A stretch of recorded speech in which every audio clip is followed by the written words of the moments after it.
Donc, Taïeb Aïs, expert économique et financier.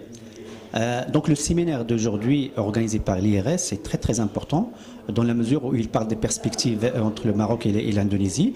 Au niveau politique, nous avons des relations excellentes, mais ces relations ne se reflètent pas, ne se traduisent pas au niveau économique. Et donc, pour développer les relations économiques qui sont très importantes, puisque les deux économies sont très complémentaires, nous avons besoin d'un certain nombre de points, notamment le développement du système bancaire entre les deux pays. C'est très très important de développer un système bancaire et également développer un système d'assurance entre les deux pays, puisque les hommes d'affaires ont besoin des banques et ont besoin des assurances pour justement développer ce système économique entre les deux pays. Nous avons également besoin de développer le transport, notamment maritime et aérien, aussi bien pour les voyageurs que pour les marchandises. Nous avons également besoin de développer tout ce qui concerne le digital et les télécommunications, puisque nous avons besoin de télécommunications pour développer les relations économiques et de commerce entre les deux pays. Nous avons besoin également de développer des foires entre les deux pays pour que les hommes d'affaires des deux pays se rencontrent et se connaissent et fassent connaissance, de façon à bâtir une confiance, ce qui est un préalable pour le développement commercial et économique et de développement des relations entre les deux pays.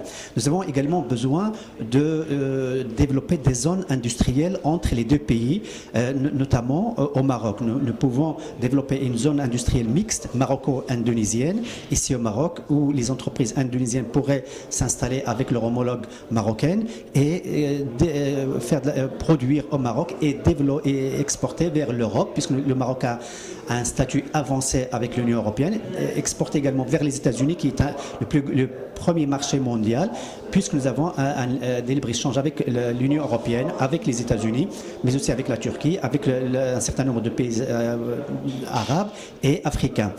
Donc il y a un dernier point, c'est le niveau régional, puisque les deux pays ont opté pour la régionalisation et le Maroc a également opté pour la régionalisation avancée.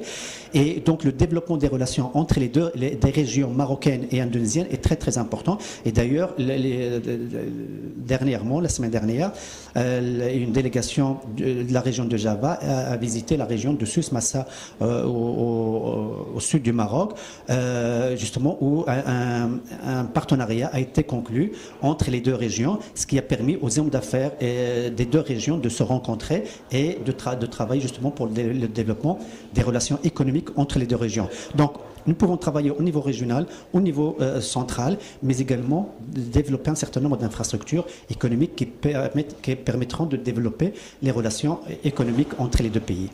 Et je vous remercie.